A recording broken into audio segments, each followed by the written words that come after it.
kajian yang komplit, tetapi kalau mindsetnya kita tidak benar ya segala macam skill set itu tidak ada fungsinya. Baik, untuk kegiatan hari ini sekali lagi saya sampaikan, nanti yang maju per kelompok kemarin ada 4 kelompok. Nah, nanti dalam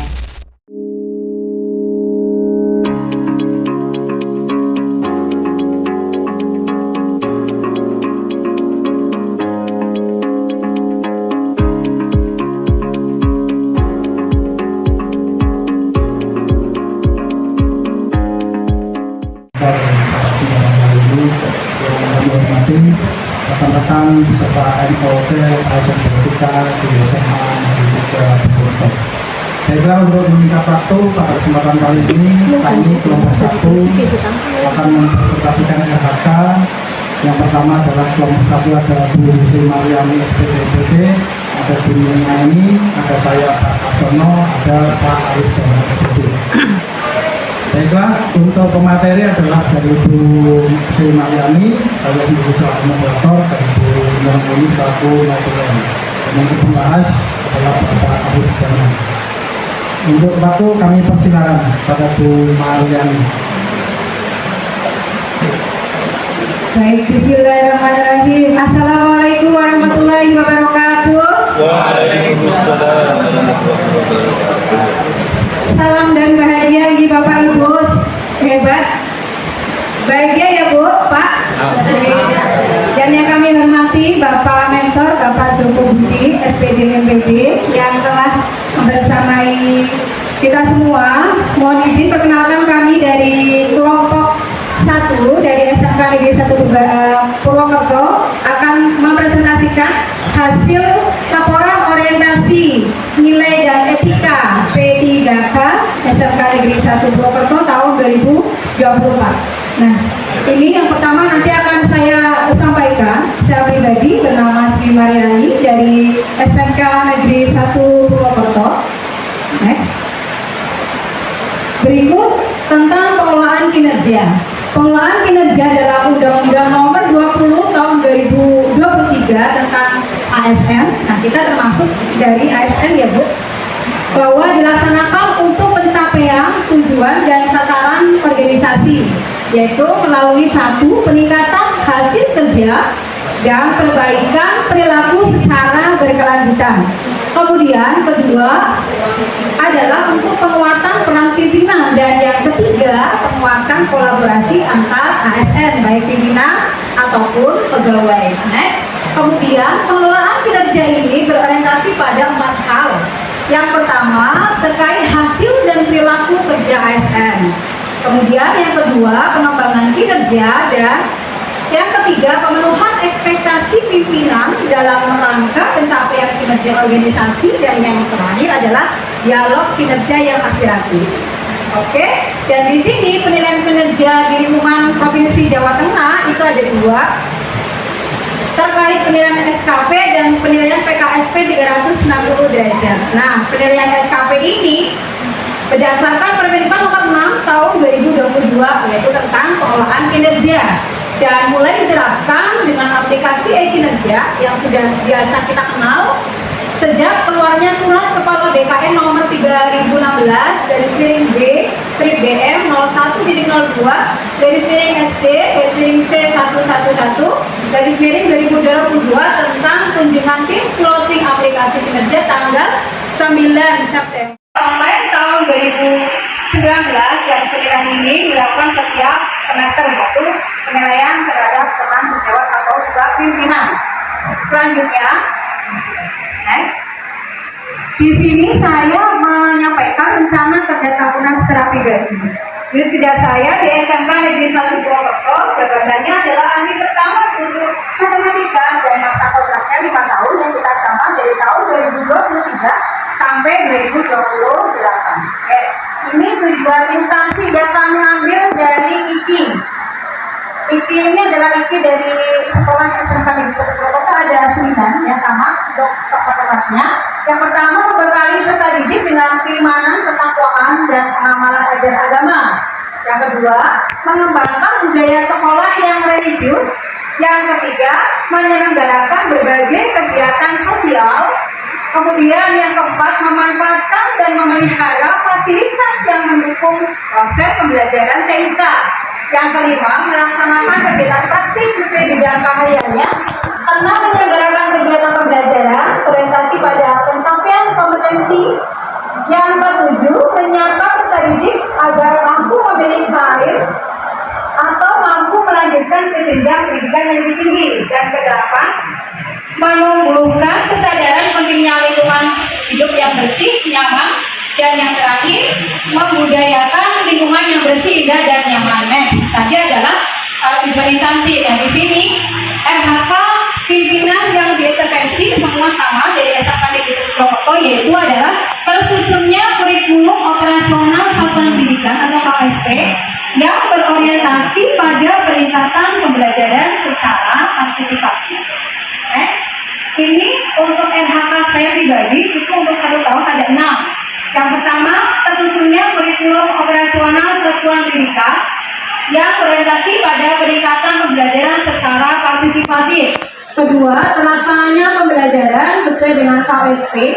Yang ketiga, meningkatkan praktek manajemen kelas. Kemudian meningkatnya kompetensi melalui pengembangan kompetensi, yaitu dengan partisipasi keikutsertaan di dalam seminar, webinar, dan fintech atau diklat, serta terakhir yang keenam adalah terlaksananya tugas tambahan. Dalam hal ini secara pribadi saya mendapatkan tugas tambahan sebagai wali kelas 11 BKP 1. Next, RHK saya itu yang pertama tentang KSP. KSP adalah merupakan pedoman pembelajaran di sekolah yang disusun secara partisipatif, berarti melibatkan semua pihak. Ya, tidak hanya guru tapi juga memperhatikan dari kepemimpinan murid, di mana suara, voice, pilihan dan kepemilikan dari murid juga kita perhatikan. Maka secara partisipatif disusun bersama-sama dan berorientasi pada peningkatan pembelajaran. Ini makna dari partisipatif. Sebelumnya, Pak. Ya, kemudian KSP ini penting menjadi acuan dalam peningkatan hasil belajar yang optimal dan bermakna. Next, aspek kinerja yang dalam KSP ini ada dua, yaitu kuantitas dan kualitas. Kualitas diukur dari standar yang digunakan dalam proses penyusunannya, memastikan sesuai dengan tujuan dan kebutuhan. Nah, di sini ada kebutuhan siswa yang menjadi salah satu utama sesuai dengan prinsip belajar di Wantoro, yaitu menghamba kepada murid atau keberpihakan kepada murid. Kemudian secara aspek kinerja kuantitas, di mana tingkat kontribusi dalam penyusunan dokumen KSP ini menunjukkan seberapa aktif dan terlibatnya individu dalam menilai saya dalam proses tersebut. Next, di sini saya menentukan indikator kinerja individu ada 3, menganalisis hasil evaluasi pembelajaran sebelumnya. Jadi sebelum saya menyusun ini, maka saya harus mengevaluasi pembelajaran sebelumnya untuk memahami kekurangan dan kelemahan pembelajaran sebelumnya dan untuk meningkatkan metode strategi pembelajaran yang akan saya lakukan. Kemudian menyusun alur tujuan pembelajaran, di mana perancang ATP ini harus jelas dan terukur, menunjukkan alur pembelajaran yang terarah dan terstruktur, maka dinamakan alur tujuan pembelajaran. Dan yang ketiga, menyusun modul, di mana membuat modul pembelajaran ini harus juga terstruktur. Yang kedua, sistematis, dan tentunya yang ketiga harus menarik bagi siswa atau peserta didik. Next. Target kinerja, maka ada targetnya, yaitu tersusun KSP yang berorientasi pada peningkatan pembelajaran secara partisipatif. Outputnya yaitu tersusunnya dokumen ATP dan modul yang terstruktur jelas inovatif atau meningkatkan kualitas pembelajaran. Oke, next.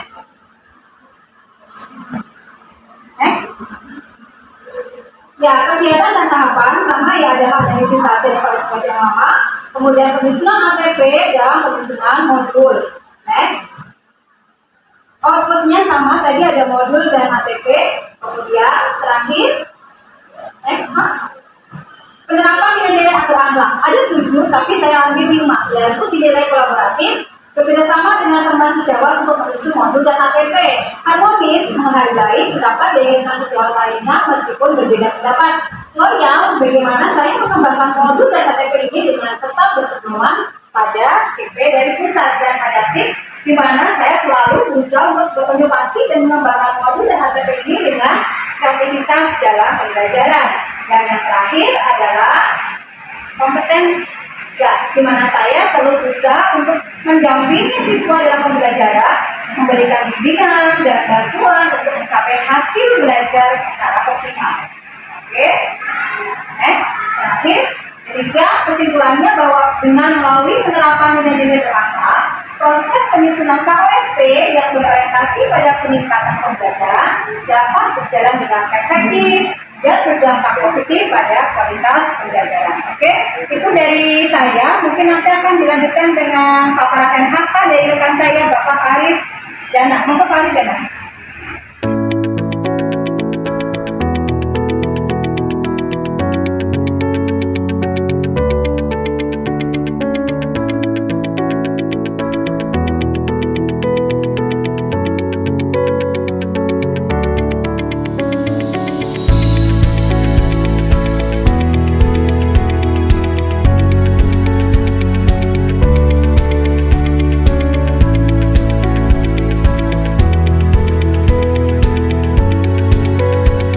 Sampaikan terkait dengan RHK.